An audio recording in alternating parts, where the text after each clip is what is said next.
you are. I was just going to say the meeting's going to be recorded. So, other than that lovely voice letting you know it's being recorded, my name's Jenny Browngan, and I'm one of the field faculty at the Sandra Rosenbaum School of Social Work, as we now have our new name.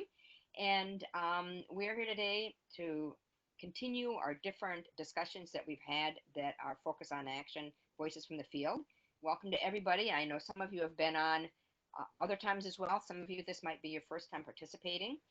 Also want to welcome Maggie Smith, who was the first person speaking. So she was on our first session probably about 5 weeks ago now, I'm thinking it was at that time period. So for today, the way that we're basically going to operate things is that I will be introducing Jacob, who will be taking over in just a few minutes, who's going to be addressing us today, really looking at how to be an anti-racist social worker. And there'll be some set questions. The beginning of it's going to be a little bit more moderated Q&A where Jacob is going to be answering some set questions that I have. If you have questions in that time period, the chat, please type the question in there. And Amanda Angola, who I'll have introduce herself in a minute, is also going to be monitoring the chat questions. And that will be a chance then either that she will let you know when it would be an opportunity to either she'll read your question, or if you would prefer to ask it yourself, she'll call on your name or however you show up on our field. And then at the end, we'll have time for more open questions and back and forth. That your primary opportunity will be to talk with Jacob. So before I turn it over to him, I didn't know if Amanda, did you want to just introduce yourself quickly? Oh, sure. Hi, I'm Amanda Angola. I'm also in the school, a clinical assistant professor, and I'll be kind of monitoring the chat, as Jenny mentioned. Thanks. And then Jason, also, he's part of our little group here that's been setting these up. If you want to like just introduce yourself and say hello. Hi, everyone. Thanks for being here. I'm Jason. Yeah, I'm glad it's Friday, and thanks for doing this, Jacob. Okay, so again, for everyone to please mute yourself, and if you're on the phone, to mute your even your phone mic. It seems it makes a big difference. And I will first let Jacob. The first question is introduction. So I'll go ahead and get started. And in between the questions, I will also mute my mic. Again, a reminder for people to type in the chat, which is on the side. If you are on the phone, and I know it's hard because a few times I've had to be a phone participant, and you have a question, if it's a situation, certainly at the end, you'll need to just unmute yourself and say something, and Amanda will have you at that point. And if it's otherwise, that's probably about the best way to do it, because unfortunately, I know you can't see the chat. And to let people know that this session is being recorded if you joined us a few minutes late. So let me start then with the first question for you, Jacob, that tell us a little bit about yourself and what was your path like for racial justice focus, both personally and as a social worker? Yeah, so first I just want to say thank you, Jenny, and thank you to the school for inviting me to have this conversation.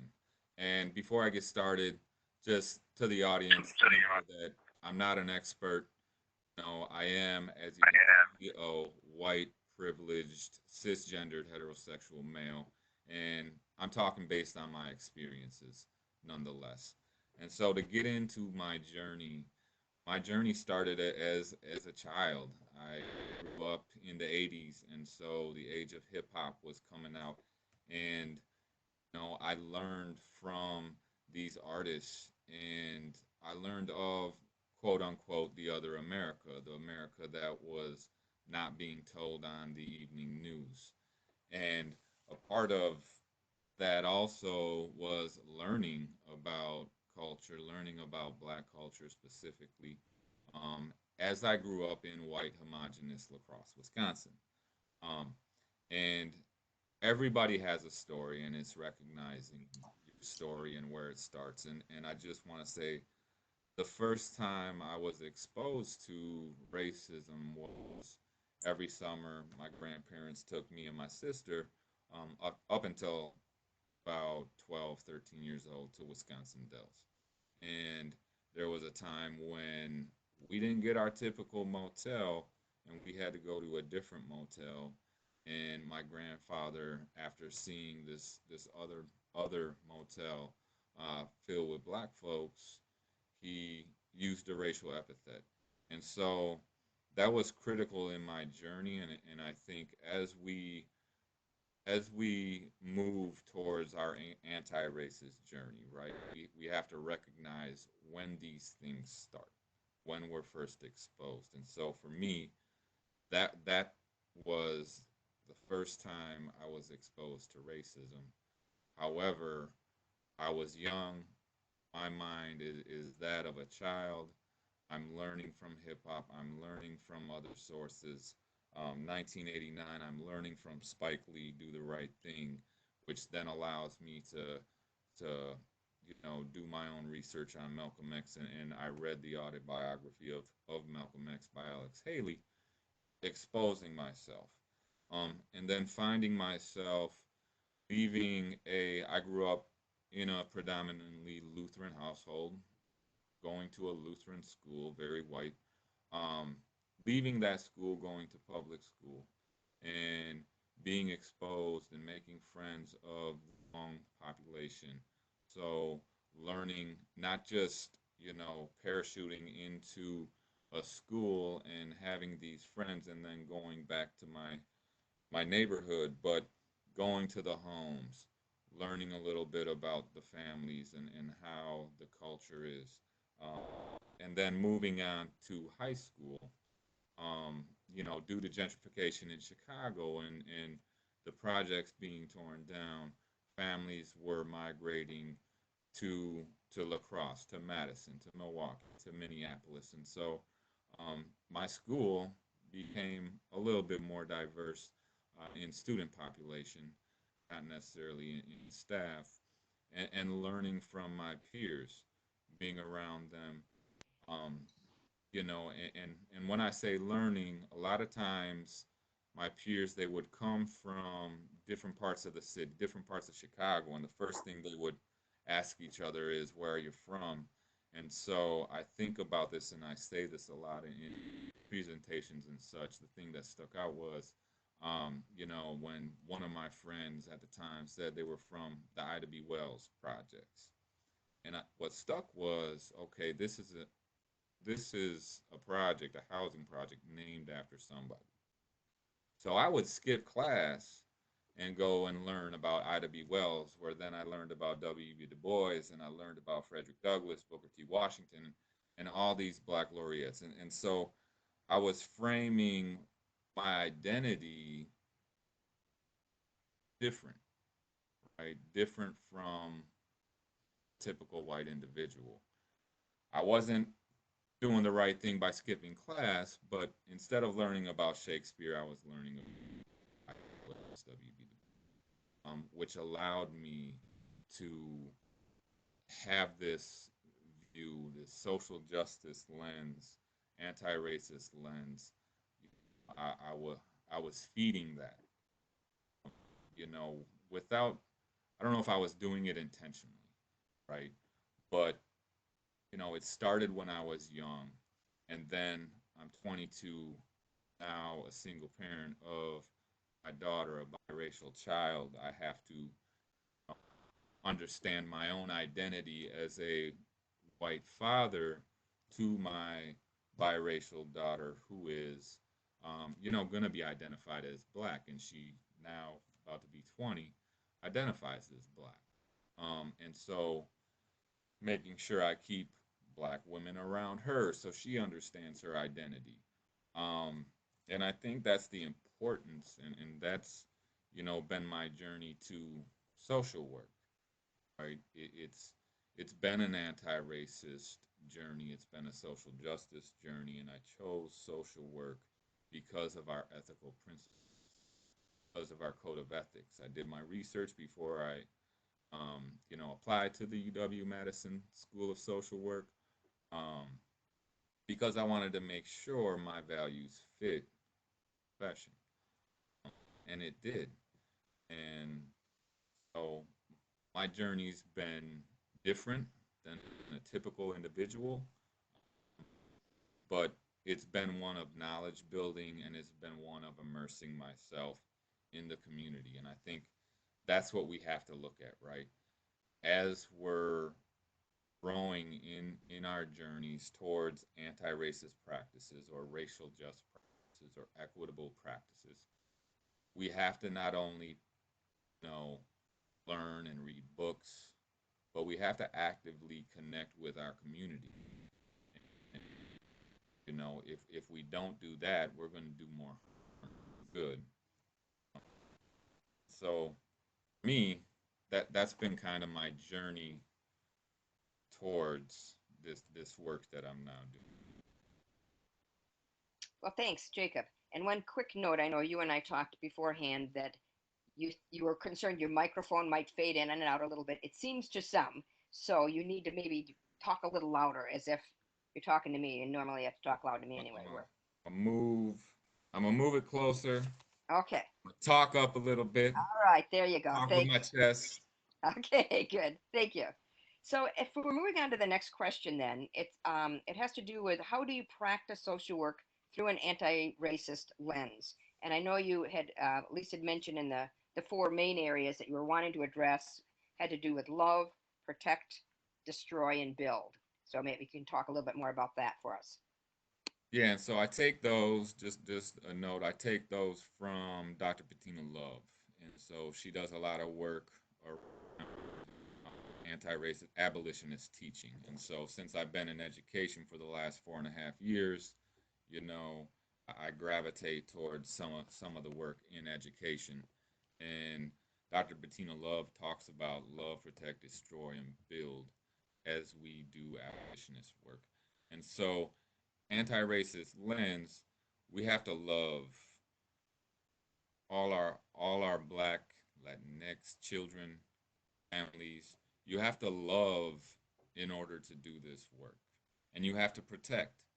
And we can't expect, you know, Black folks, Latinx folks. We can't expect, you know, the LGBTQ community to be the ones to dismantle this system. And if you've been paying attention to a lot of these conversations, we've heard this time and time again. And so this work, it's our work. It's people that look like me, white folks, white social workers. It's our work to do. And so protecting our colleagues, even our Black and brown colleagues who, you know, they should be able to move up the ladder. And so protecting that space, protecting our our clients' space, making sure they have a safe space from oppression, from marginalization, sometimes from us, right? And that they have, you know, what they need to be protected. Um, and an anti-racist approach, we talk about destroying as we've been paying attention to, you know, Black Lives Matter and other groups defunding the police, destroying, dismantling the system. This is the work that we have to do, and we have to be able to be courageous about it in order to rebuild something new. You know, these systems have been going forever, since the beginning of this country, and they need to be dismantled. And then, so it's going to take courageous work. It's going to take us to utilize, and I'll get into this next, but utilize our code of ethics, utilize the tools that we have, and to, you know, we might have to put our jobs on the line. We might have to, you know, be uncomfortable, right? And for me, you know, if I see an issue, if I see my clients or community, you know, being oppressed, I'm going to work with that community. And, you know, I'm not going to play the superhero or Superman, Superwoman that you know, was talked about last week. It's working with Black and brown folks to do this work, working alongside them, not always speaking for them, but, you know, making sure that everyone's got got what they need to, do this work. Um, you know, I'm thinking about the love part two, to go back to the love, protect, destroy, build. Having that agape love, you know, King Jr. talked about this agape love. Me, I am, I believe in a God. I know some people don't, in respect to that, but whatever higher power, that loves you, and you have to have that same love for the people, for the community. And so when we're thinking about anti-racist work, it starts with love. It starts with peace. Um, you can't do this work as a social worker, I think, in my opinion, without that love. And it's not about saving people, it's about addressing policies, addressing programs, that are kind of governing how we do our work. It's connecting the micro and macro. Last week they talked about this too, that there, and going through the program, I had several discussions about, not just sticking to the micro, but it's all interconnected, because even as I'm sitting in my office, working with, say, a student or a client, you know, there are policies and programs that govern and restrict, how much I can do or what we can do. So, I call on social workers, we have to do this work at all levels, so we can get to the root cause. Yeah. You ready for the next question? Then Ready for the okay, next. don't want to cut you off. It was better volume wise. There are still a few times when you drop your voice, which is perfectly natural, but make sure you, like you're up on a stage, pretend you're up on a stage. For the next question, then, what resources do you lean on when and if there is resistance from administrators and leaders who may not be at the same end of the spectrum in the anti-racist equity work that you're at? So our number one resource is our code of ethics. What I have learned, and again, I'm talking through my experience, who has, as James Baldwin says in his talk to teachers, gone for broke. Um, I just want to kind of give another James Baldwin quote. I know there was a quote last year, or last week, in his talk to teachers. You must understand that in the attempt to correct so many generations of bad faith and cruelty, when it is operating not only in the classroom but in society, you will meet the most fantastic, the most brutal, and the most determined resistance. So we have to equip ourselves with the armor. Well, end quote. My idea, we have to equip ourselves with the armor and the weaponry to, you know, to do the work, because resistance is going to come. So what am I talking about with armor and weaponry? I'm talking about our code of ethics. That's the armor. That's the tool that we have. A lot of times, and I know in the audience there might be individuals from CPS where you have a lot of social workers in your agency, in your units.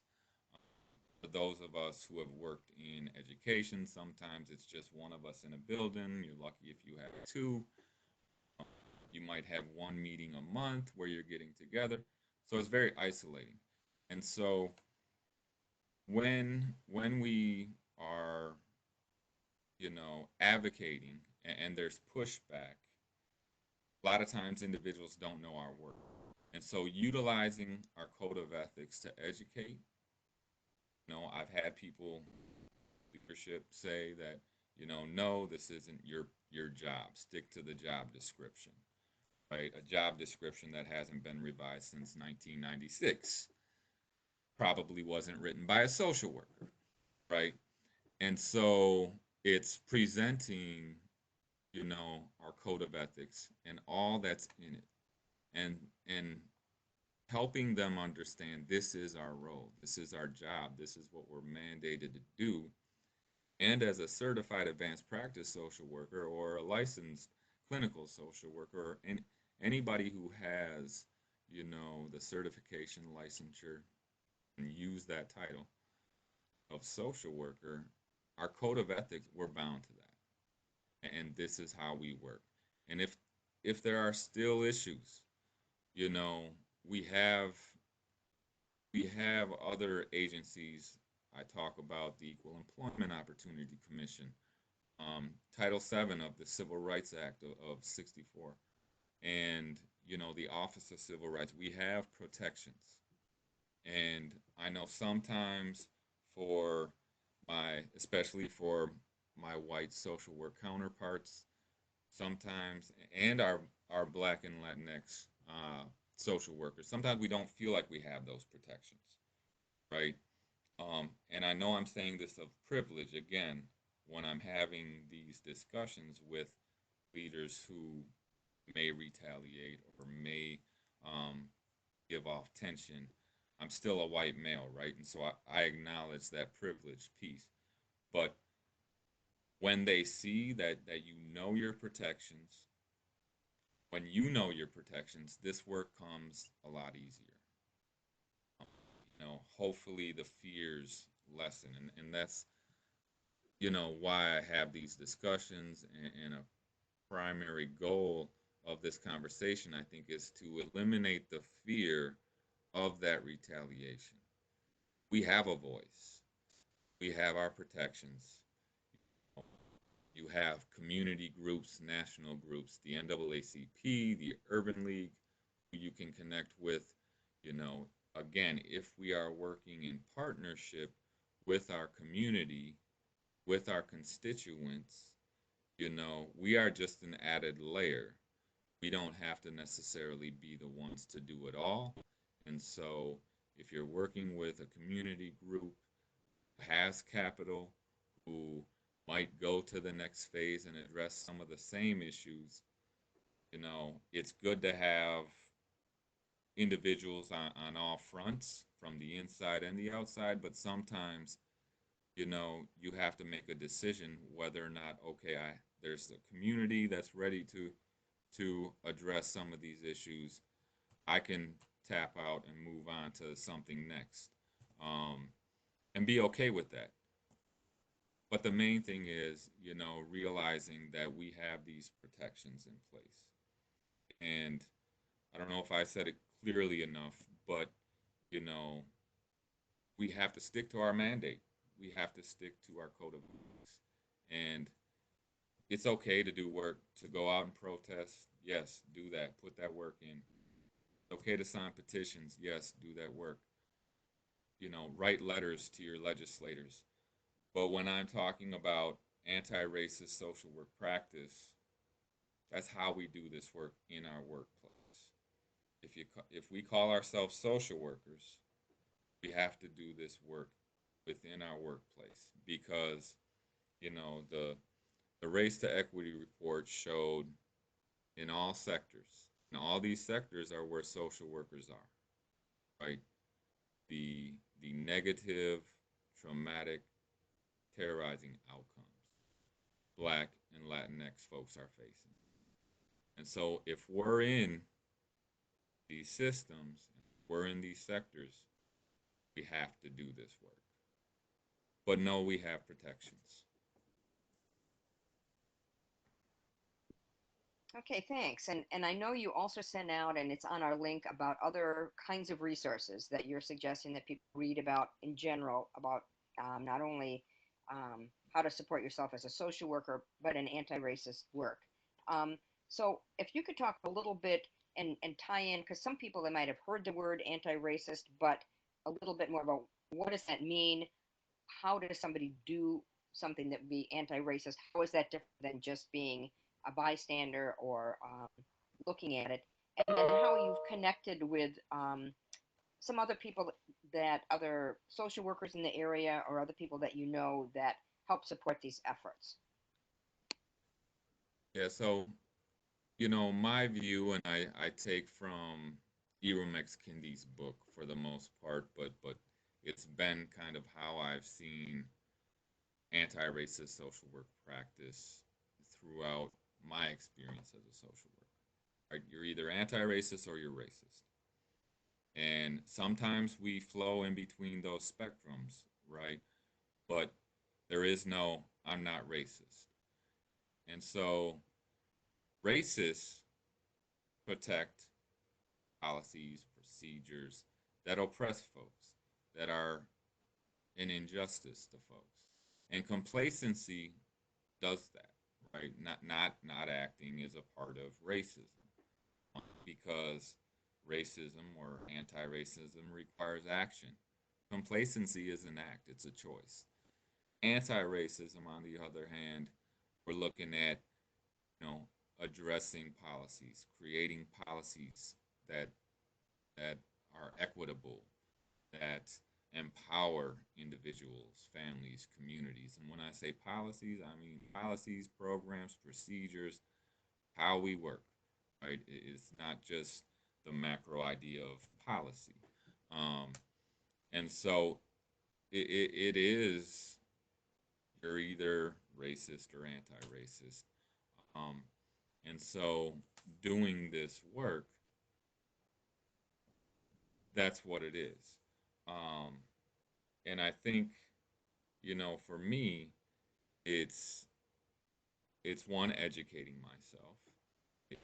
It's reading Ibram X. Kendi, Stand from the Beginning, a lot of the resources that I have on the website, you know, all of them I've read. And so it's having that foundation so you know how to do the work. Um, and I think, the biggest part for me in collaborating with non-white led entities, it is, again, being in those spaces. Make first and foremost working with the community. Not just staying in the office or parachuting in when you need to, but working with the community in collaboration alongside so that you know what the community wants, and not, oh, this is something that Jacob, sees as wrong. And so Jacob's going to go and address this, but working with the community, working with our constituents, and, you know, making sure they have a platform too, because sometimes there are times, especially working with young people, um, the platform isn't always given. So sometimes you have to create that, make an effort to allow for their voices to be heard because they do have a voice. Um, and so I think for me, focusing on those efforts, focusing on, the Black Lives Matter movement, being up to date with what is going on. I mean, every day, but we're seeing somebody being murdered, being harassed. That's not okay. And so anti-racism is acting on that, writing the DA, because some of these cases, obviously, Louisville, Arizona, etc. No, you can't necessarily go. So write the DA, do something, act. That's the main thing. And when we talk about call to action, it's action. You can sit and have conversations, and that's all and well.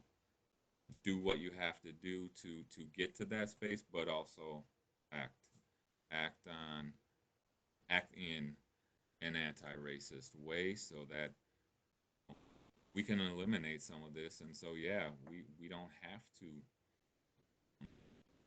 be always the ones serving individuals who we might think need us. Well, thanks. And I think I'm going to put you on the spot a little bit. It's not one of the questions on your list. Yeah, because I Um, know we're going a you little know, fast. we've So known each other a long time, so okay. If you can think back, in because you worked as a social worker for a while in different settings, and without, of course, giving out specific confidential information, but can you think of a time or two of a specific type of example? Because I'm sure there are people or today that's like, okay, they understand the concept, but actually thinking of what kinds of things they can do, and in making use of both the resources and the code of ethics, and some things that you've either tried that were successful, or maybe they were not. You got a lot of pushback, but some specifics of what kinds of things you've done to put this to work. right. So there have been times where, you know, s- we hear about the N word being used in our schools, right?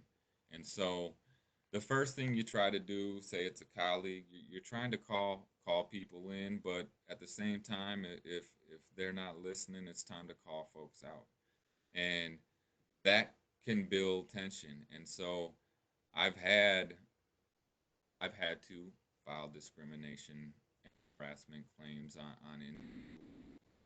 and there's been backlash to that.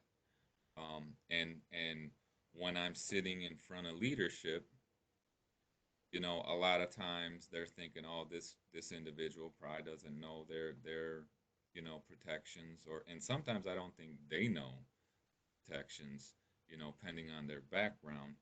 And so after you file a discrimination and harassment claim, a lot of times you're going to get resistance, you're going to get retaliation in some cases. And so then it might go to another level. And that's where you bring out your code of ethics. If you're at the table talking to administrators or whoever because they didn't like the fact that you addressed something, that's where you bring out your armor and the tools that you have in your tool belt. Um, and sometimes it means, you don't always have to make yourself known. Sometimes it just might mean, okay, I'm going to go file a EEOC complaint, you know, because not all the time, you don't always have to put your name in, and you can do it anonymously. Um, but these are ways we can navigate these issues, especially when there is fear of losing a job, because that's a recognizable and honest fear. We all have to pay our bills, you know, but we still have to be able to do our work as social workers. Um, and other times, as mentioned, it's just the simple fact of building something for your constituents, for your client. It might mean, for me, in one district, I did an evaluation on the building, and I started Black Student Union. I know that may look a little different. Again, I am a father of a biracial child who participated in Black Student Union. I was connected to various other advisors of Black Student Union, so it wasn't like I was going in there, you know, this white guy trying to, build Black Student Union, but working with other individuals, primarily Black folks around me who knew, the system, I could also bring in, um, but being able to build a space for my clients, my students to, have a safe space. Sometimes that's all that is. That's anti-racist practice. Making sure, your constituents have a space for them, where they can feel good. Because for this instance, being in a school building where there are no black teachers, you know, being in that for 8 hours of the day, it can be traumatizing. And so having this space, was very important to learn about their history, the real history, Egypt and Ethiopia, that history. And I advise my white social workers, if you haven't done that, learn about the real history, not just slavery, but learn from the ancestors all the way back. Um, and so, anti-racist social work it doesn't mean we always have to be fighting. That's a part of it. Um, you know, advocating for, but you know, building spaces. Um, I've mentioned working with the community. In one district, I was working with the community as I was doing some of my advocacy against expulsion processes and um, some other behaviors that weren't quite equitable. I was working with the community. I found a group of parents and community individuals who, you know, were ready to and are ready to make some change. And it's staying connected. It's making sure that, you know, we know what the community wants. Good social worker will know what the community wants. That's a part of social work. It's part of getting to the root of it all. Because sometimes we have programs, we have policies that the community doesn't want, and it's not going to work for the community if they don't want that. You know, we see that in school. Students don't want some of these programs. It doesn't fit to their culture, and so we have to be able to provide that, or at least advocate for the change. So being at the table, I was a part of equity teams. Being at the table where sometimes you have to go against the grain, because even within that, and I think some of this was talked about last week as well, is that's not always mandatory. You know, being a part of teams, equity teams, um, and you know, making sure you're at the table so that social justice piece can be a the discussion and part of that program or policy change that is supposed to be equitable.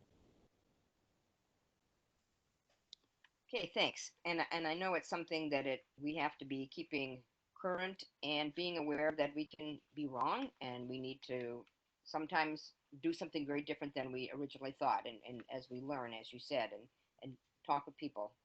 So for the last formal question, and then we'll open it up for others to ask questions, and I know you have a couple that you might want to direct towards the people that are here.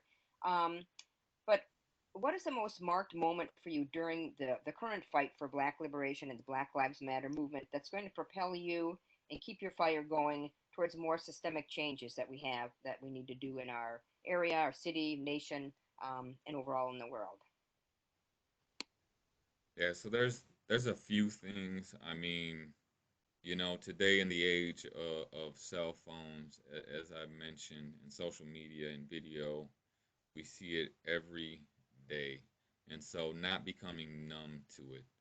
Um, you know, the George Floyd situation, as we all are aware of, that that 8 minutes and 46 seconds was long and strong.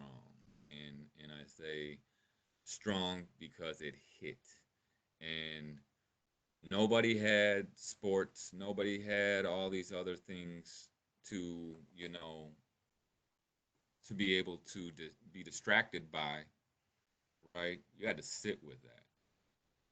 And, you know, a lot of us in this work who are doing this work, we know about the stories, we know about, you know, names, but for the world to be able to sit with that, be exposed to that, and it's not just happening in one area of the country. It's not just happening in this country. It's happening across the world.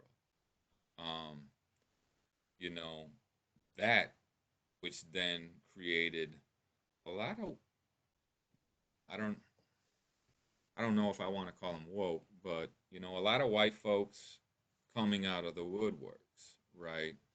And we see the memes, we see the posts, and that's great, but you know, what's going to happen, and we talked about this, Jenny, but what's going to happen, it's time to put some skin in the game. And another piece that stuck out for me right now is You know, I saw on LinkedIn when NASW put out their statement on Black Lives Matter, just a lot of white social workers saying, say it, but saying all lives matter when Black Lives Matter. And, you know, seeing that and seeing that there still is this entrenchment of those ideas within our profession, a profession that is so focused, supposed to be focused on social justice, which social justice is racial justice, and racial justice is social justice.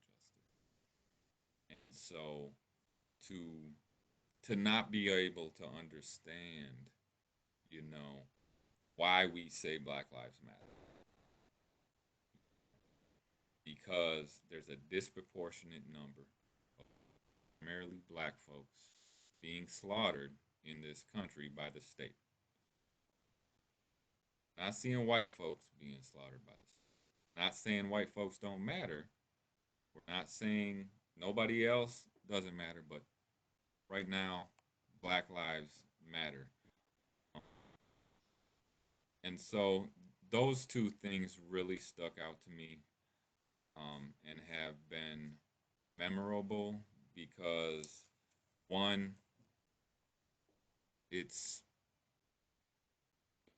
it's showing me why at least I do this work. You know, why I'm in it. Because my situation, I could be complacent. I could be I could have conditional love towards my daughter, towards my fiance, who is also black, right? Um, and I can love that, but we have to go further.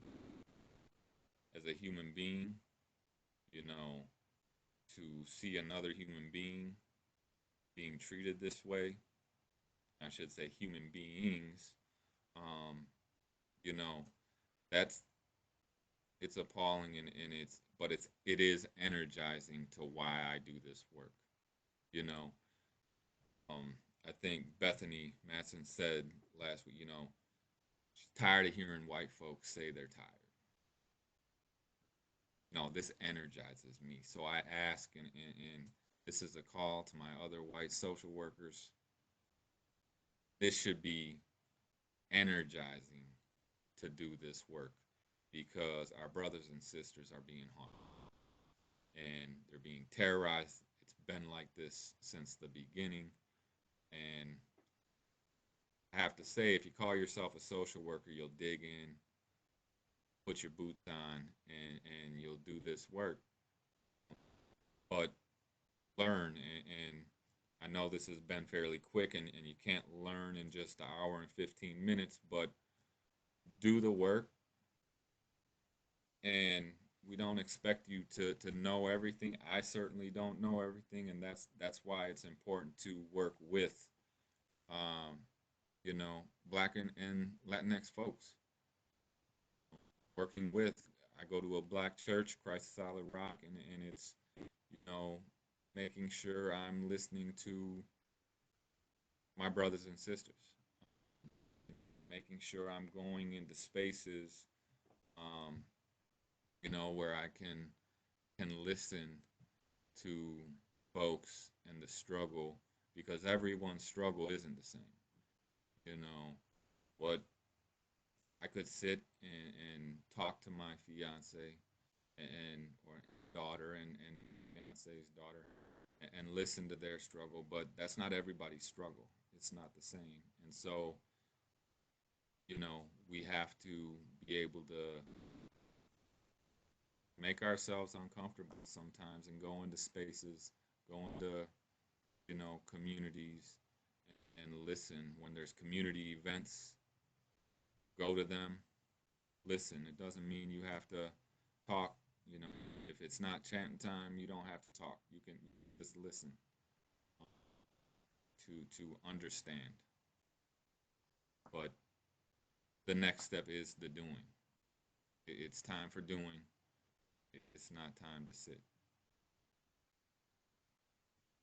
Okay, well, thanks. And at this point, we wanted to make sure we had time for questions. You can either put them in chat, if you have something you want to say, and turn your mic on to ask for Jacob, or just in general, and talk about it. At this moment, I don't see any particular questions, so please either turn your mic on if you have something, or chat. Um, and there looks like there is a couple there, Amanda, that maybe you can read off, or see if the person would like to ask a question. Sure. So a comment from Jeannie Ferguson, and Jeannie, feel free to jump in if you'd like. Just saying that she totally agrees that we white people need to pick up the load and do work to behave in active anti-racist actions.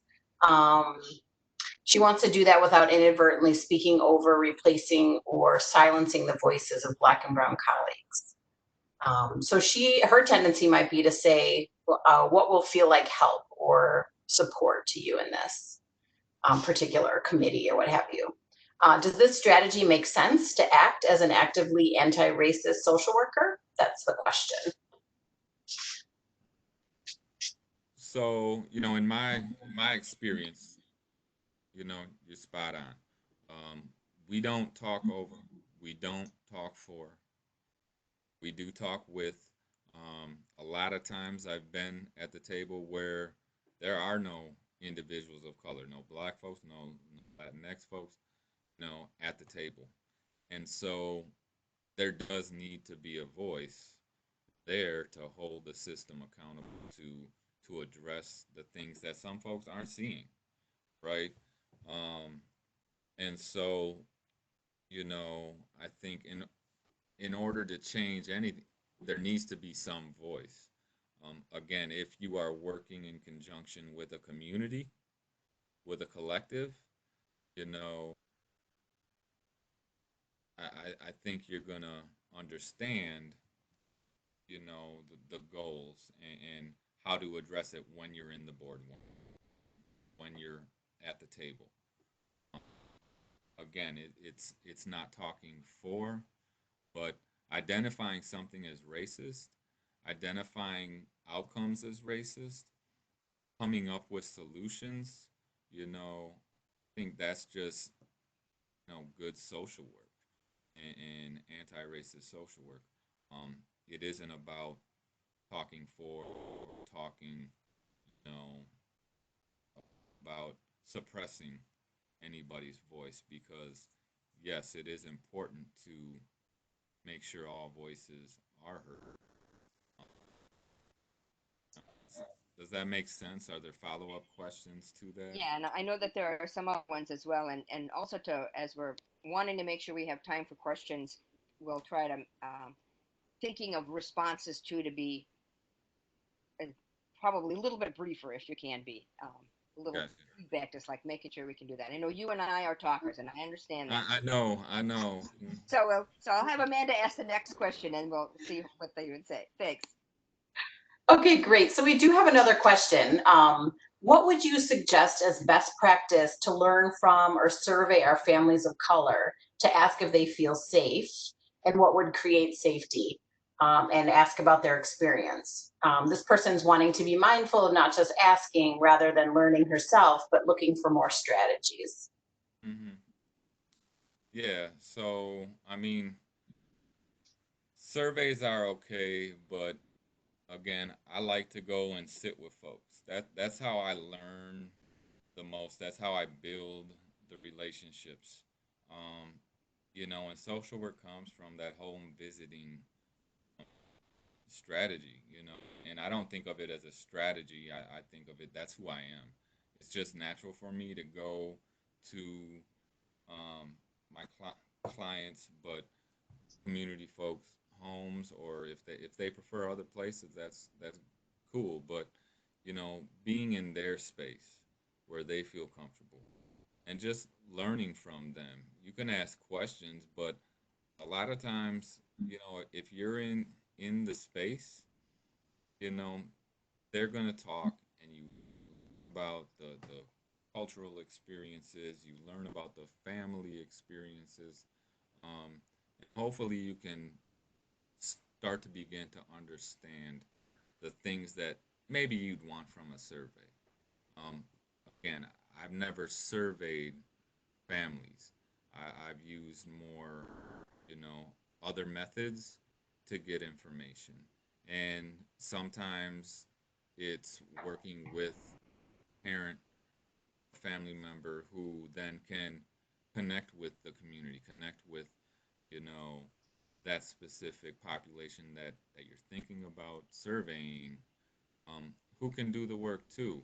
It's not necessarily using them to do that work, but you know, if you don't have that relationship, you're going to have to allow for the community to do.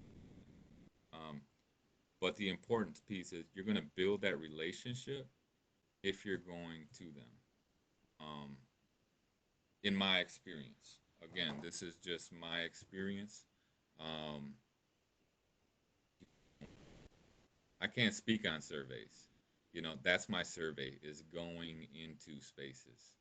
You know, I'm a qualitative research kind of guy. You know, I go in and talk and listen to stories, a lot of storytelling. You know, um, that's how you gather information, but it's also how you build relationships to do this work. Sorry, I'm rambling again. No, thank you. That was great. Um, Another question, Jacob, we'd love to hear from. So since the March 2020 demonstrations have started, I've been feeling so frustrated that legislators, Wisconsin and federal, have barely moved. I'm thinking they're waiting to see if they can outweight the movement and let it die down and tire out. Rather than quote write your legislature, is there any collective advocacy focusing on needed legislation, or are social work efforts better focused in our own communities, etc.? Does that make sense? Do you have ideas about ways to um, kind of help advocate for legislation? Yeah. You know, we all, well, around here in Madison, we hear Freedom Inc., we hear, you know, Urban Triage, we hear the organizations and some of us who, you know, are connected to in some form or fashion, you know, it's going to take a collective to move any legislation, whether you're lobbying or what have you, it's going to take a collective. Um, I know there's a national organization. I don't think there's a national, or I mean a local chapter. But Surge, so showing up for racial justice, they do a lot of pressure. So you can go to their website again, Surge, showing up for racial justice. It's primarily a group of white allies, co-conspirators, and there's they have different sections or committees who do different work, and one of those is policy work, because not just gonna happen with you alone. And so yes, you can write your legislator, and I do that. I do that on my own. You know, personally, it's better than sometimes better than signing petitions. Change.org if you want to sign petitions. Again, you get the numbers. Anything that anything that changes politics, that changes legislation, we know there's going to be need to be numbers. And so I think doing it twofold, doing it sitting at your own computer, but also trying to identify those groups that are in your community and nationally, to connect with, who have the clout to put the pressure on these legislators.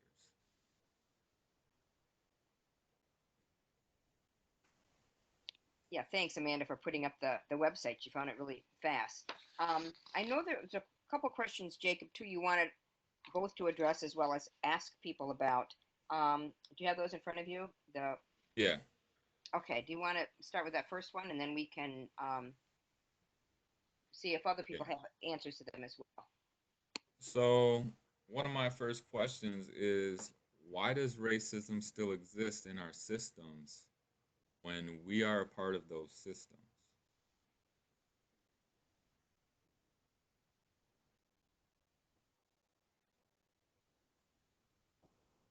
So I'm not sure if anybody is ready to jump into that or not, but I look Why for. does racism still exist in our systems when we as social workers Mhm. are mandated to social justice, part of those systems? So maybe you can throw out your opinion and we can see how people go from there. You know, first, are we following our mandate, or are we neglecting our mandate? Is I it have fear? a comment. Go ahead. Oh, I was just going to say, I think if social justice is our mandate, it's easy to, there's a lot of areas that we can focus on as social workers related to social justice. So in some ways that are not race related. So in some ways we can certainly feel like we're doing our jobs and doing them as we've been taught and we are, expected. And it doesn't have anything to do with race. I think race is much harder to talk about for many people. It's much harder to address just because of the long legacy. And I think our country's, difficulty in acknowledging that. So I think that could be one possible reason. And I'm sure there's many others, but I think we could feel like we're doing our job by focusing on other things. I think also, this is Tracy. Hey, Jacob. Hey, Tracy.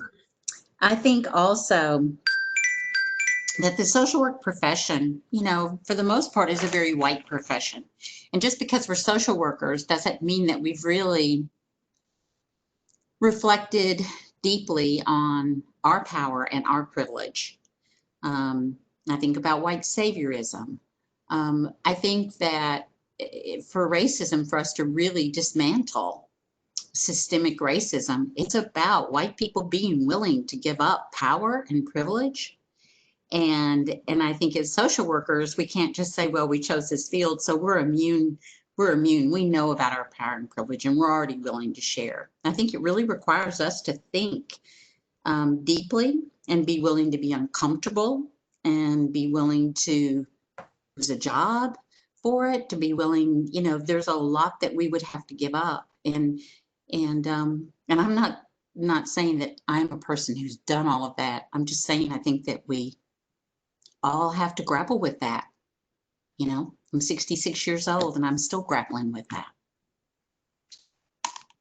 I think this is Maureen, and I'm a social worker within county. I think I'm thinking back to the conversation last Friday, and then also the presentation or the panel on social workers so white, and that it goes even back further than that. I think it goes back to what we're taught in the school of social work, our education. They talked about just the canon, the syllabus, the books that we read and who's teaching us. And I agree with Tracy. I think that we're a mostly white profession. And I think what you said earlier is you're not racist, you're either racist and you're anti-racist. And I think we move back and forth on that spectrum, all of us, any white person who's been born and raised in this culture. So I think, I think the systems in place also often sort of reinforce those thinking, and people get complacent. They like their jobs, they like their income. I do. I mean, I'm not saying I don't, but I also think that, I guess looking back to when I was in the school of social work many, many years ago, there wasn't a lot of big discussion around social justice, radical social work. And, you had your one class that you took around, diversity. It wasn't completely integrated in all the coursework. So those are my thoughts. Thank you. So I want to ask, because I think about this all the time, and you just mentioned, Marine, is radical social work. But isn't social work radical? If we are looking at holistic approach, getting at the root, and that's what social work is, but that's what radical is too. So, folks do have their areas, and we tend to, whether it's working towards LGBTQ rights or working for, elderly or for individuals with mental health, you know. But when we really get down to it, when we see these outcomes again, and no matter what area we're working in, we're going to be exposed to race. We're going to be exposed to ethnicity, culture. And so I don't, you know, my thing is, why do we have to separate? Because it's always going to be exposed. We see the outcomes. And if we're doing social work, we should be able to see what's going on and work with our colleagues to dismantle and change these systems. That's my view. I struggle with separating different parts of social work, separating the sectors. Because no matter where we're at, we're gonna be working with individuals who don't look like us. Whether it's Black folks, Latinx folks, whether it's Black LGBTQ folks, I struggle with that. And so going into my next question, I guess, how can we then address racism in our professional realm?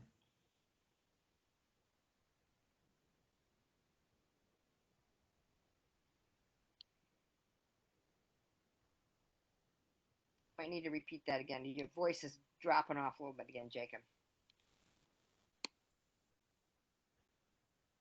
Repeat the whole thing or repeat? No, I was just saying I kind of struggle with some of how we separate, right? How we separate social work.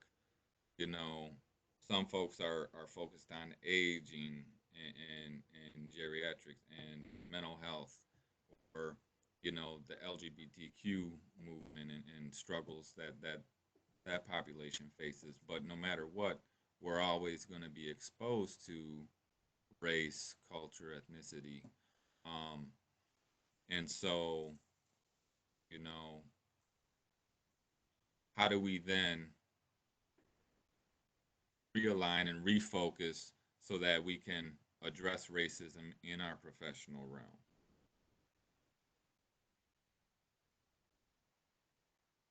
My name is Hillary, and I am a community-based social worker for the mental health population in Dane County.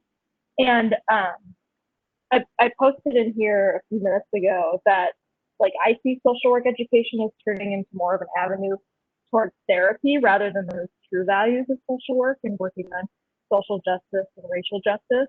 So I think that's something that really needs to be, like, kind of looked at by the whole profession as a whole in the education system for social workers, just to really make sure that, because when I went to grad school, I got all like, let's do CBT, let's do trauma therapy, but no, let's not do any of this racial justice stuff. And that was like that was why I got into social work. So I think just really like realigning our values as social workers to fit back with what we started off with initially.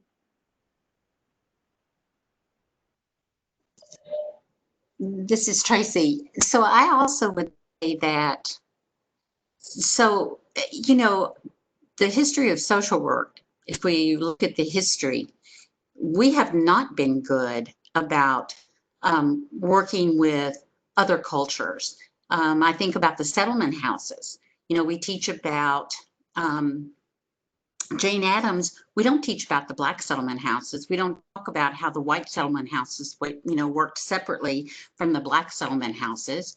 Our history has been basically with us working separately, and even in our books, not acknowledging, the other individuals who were working hard and who were leaders.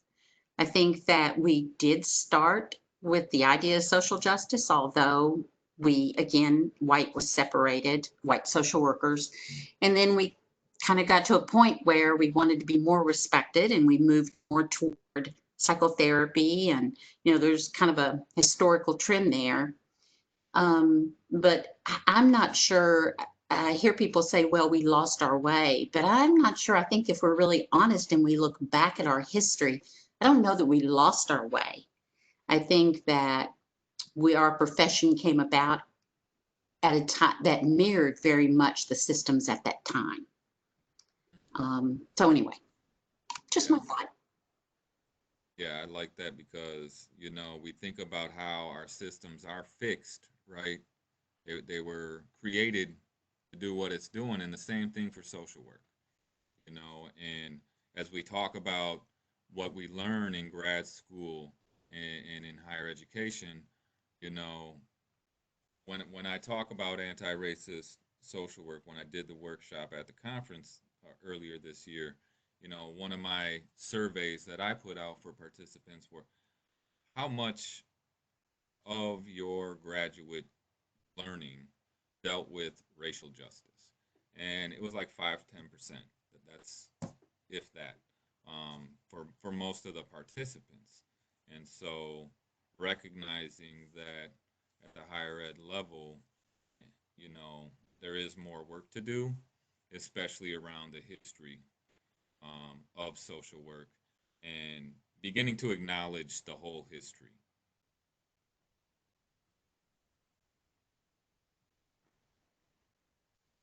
Are there any other answers to how can we address racism in our professional realm? This is Maureen again. I mean, I think what we can do, and I'm trying to do it now more, is any chance we get to even initiate those kind of conversations, whether it's in a staff meeting, in a note we write where we overtly acknowledge that something's going on that's affecting our client, in committee meetings, any of those things, to really talk about stuff that's going on and really talk about it. So that's what I'm doing right now. I mean, obviously, there's always, you can be part of a work group or policy committees, and all those things are really important as well. But for me right now, bringing it up with my coworkers who are social workers over and over and over again is, I think, one thing that I'm doing.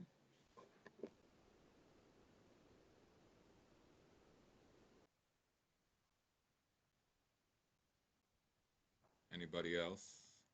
I think some of that too goes back to what you were saying, Jacob. This is Jenny. The idea that lots of times there are other people that are afraid to say something, or they think about it afterwards. And the more that any of us are able to get out there and say something or do something, um, then you see other people that we might not even know are there and wanting to get work done, and trying to be anti-racist, or recognize that the system itself always gets excused by, often by, the person who's in charge of the program. So I think the point that Maureen was really saying too is really important. All of us, if at least, can be starting to do that, we then will start to find other people that will want to join us. But also to be aware of, we may start to raise points and do things, and then in particular realize maybe the approach we were trying to make was not the best. We need to keep learning.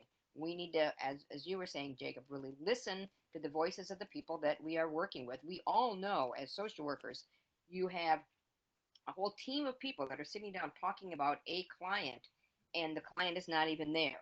Or we're not looking at the systemic issues that impact the whole system for this person's life, which as social workers we are trained to do, to look at all of the various areas. So a lot of it is looking at that. And I think Tracy brought up a lot of important points about the whole history of social work, and sometimes the perception out there. I was talking to somebody the other weekend who was not a social worker, and they're like, oh, well, at least social work has this great history of all this way of helping people. And I'm like, you know, not really.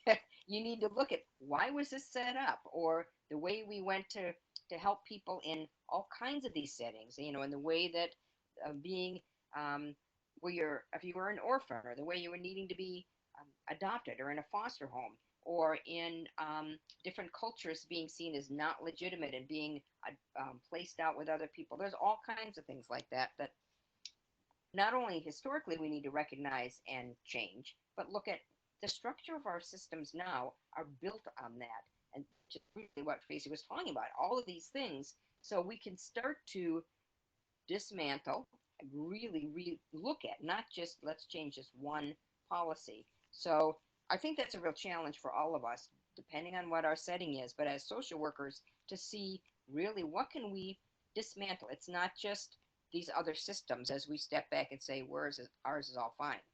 We realize that's not the case. So we have that kind of work to do, as well as our day-to-day being supported and helping people know that social work is to be confronting and looking at these things. It's not just check off the box, take care of this child or this patient.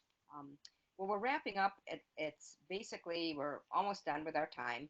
Either if there's a final wrap-up point, Jacob, you'd like to make, or final statement, and then thanking everybody for being here, and that we will again be watching at our website. We have another great a panel set up for next week that's going to specifically be addressing the this defunding the police, and then also others that we're going to be coming up that will be giving you more information on. Yeah, all I have, I guess, is, thank you again, but I just want to leave folks with this, especially my white counterparts, my white social workers. Are you willing to go for broke? I read that James Baldwin statement at the beginning. Are you willing to go for broke? Because, we have the privilege to, if it does mean, I have to leave this job, the likelihood of us getting another job is high. Right? Our privilege allows us that. And so, are you willing to go for? Thanks, Jake. But it looks like Lara wanted to say something too before we close. Is that right? Well, it seems a little non sequitur now, but hi, Jacob. I'm Lara Gerasi and everybody else. I work at the school with Jenny and others.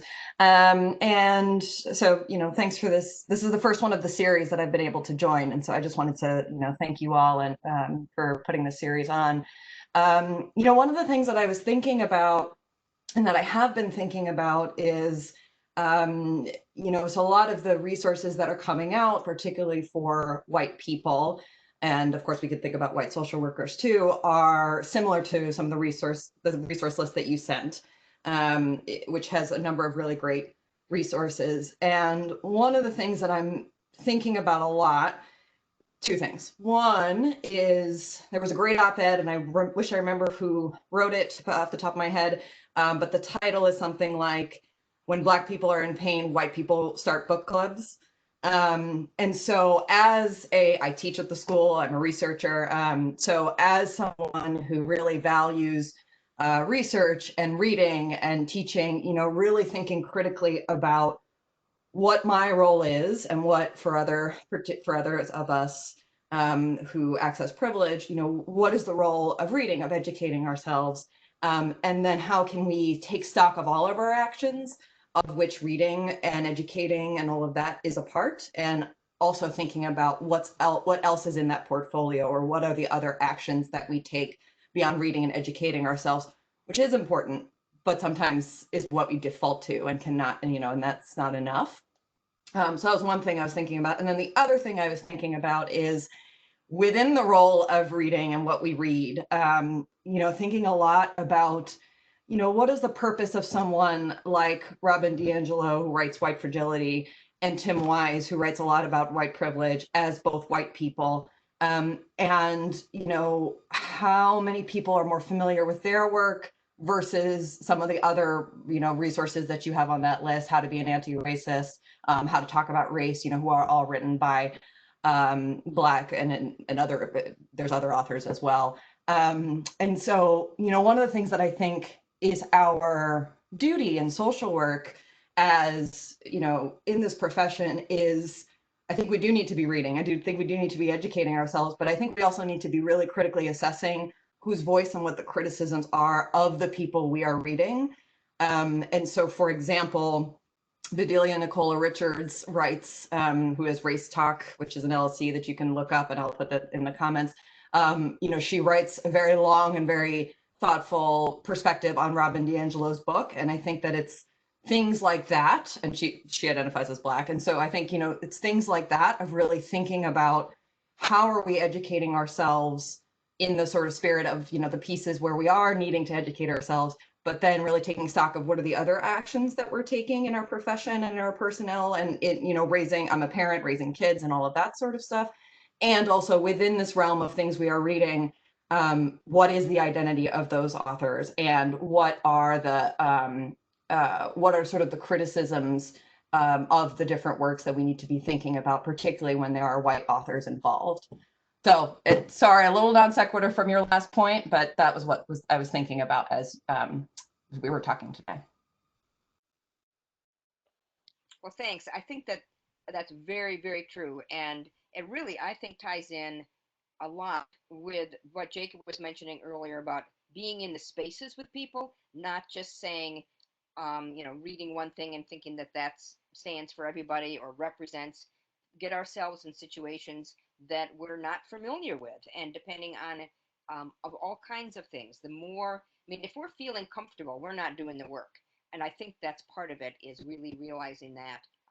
And I think the more and more we can put out there, on our website that has been put up by Amanda. Also, again, reminder of the Supporting Black Lives from our School of Social Work. That one also, if there's other things, we have a blog on there for people to put comments and thoughts. And there's a way to list those things, but also to keep challenging ourselves of as soon as we start to feel comfortable, like, oh, I know what I'm doing, then we're not doing it enough. And I know I have to keep doing that to myself. It's like it's a humbling kind of thing to realize, okay, I need to push myself more. And I appreciate, Jacob, you talking about that and other people bringing all of us up. And as I'm looking at the time, we need to wind up and honor people's time with these events. And again, all of them, I'm sorry that we didn't record Maggie at the very beginning. We were just starting these all out and we hadn't thought about that. So other things are recorded. We'll also put up other excellent podcasts or Facebook Live events, things for people to take part of that are going on around the state and the country, particularly focusing with social work.